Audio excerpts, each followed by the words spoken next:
Hey guys, how's it going? Happy Friday.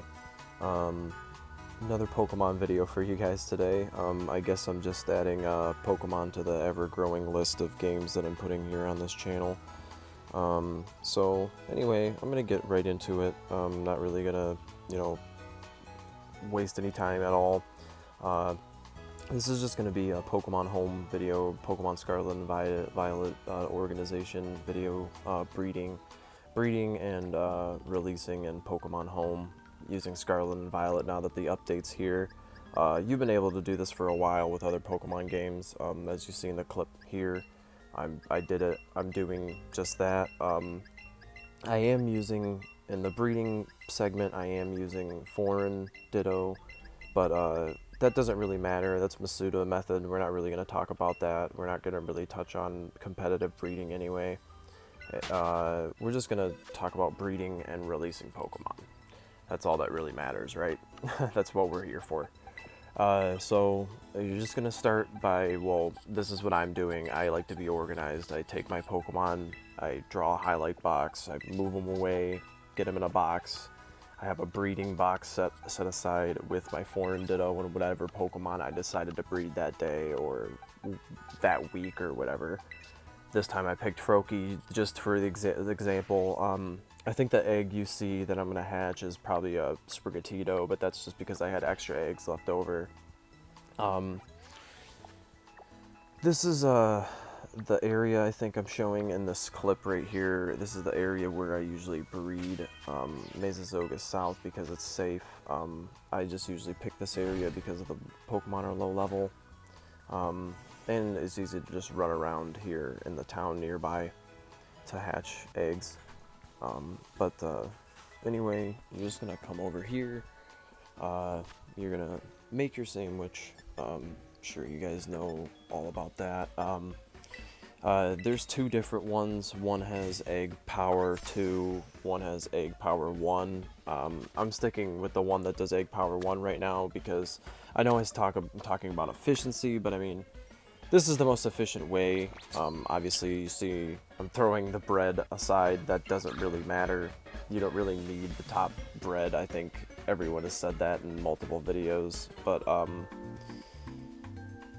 I am just picking this sandwich because it doesn't really matter for this video.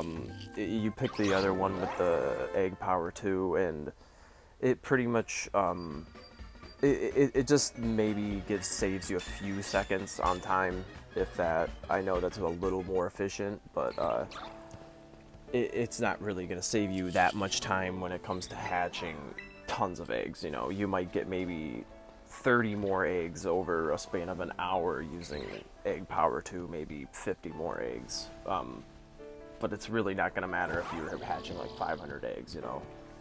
But it took about a minute and a half for this first egg to show up with this sandwich.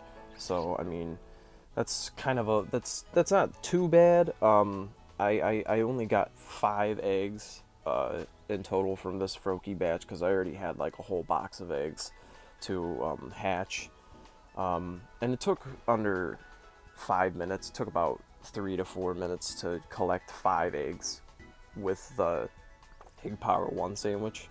So obviously, I mean, under 5 minutes, that's not too bad. I mean, you're really saving a lot of time there. I mean, that's about as efficient as you can get in terms of Pokemon breeding. And then I just I usually use, when I'm hatching eggs in these next clips, when I'm hatching eggs, I have my friendly, my good old reliable partner, my shiny Volcarona with flame body over here, and I've already hyper trained a lot of Pokemon, and he's high level, so just in case I run into a Pokemon, I'm not worried about getting into a battle with him. Here I'm just hatching the egg with flame body. Flame body mitigates the time it hatches, the eggs hatch. I believe everybody knows that by now, but takes only about takes under a minute, I think. It took about 45 seconds. I was stop watching all of this. I had a stopwatch on all this when I was timing all this because, I don't know, I was being a nerd and I wanted to know exact specific times how efficient everything was being done. So I mean, all in all, if you were hatching 5 eggs, it's going to take under 5 minutes to hatch 5 eggs, to literally grow and, or like lay and hatch 5 eggs. It's going to take under 5 minutes. But and here's the end segment. So you just kind of draw a selection box over the Pokemon you hatched.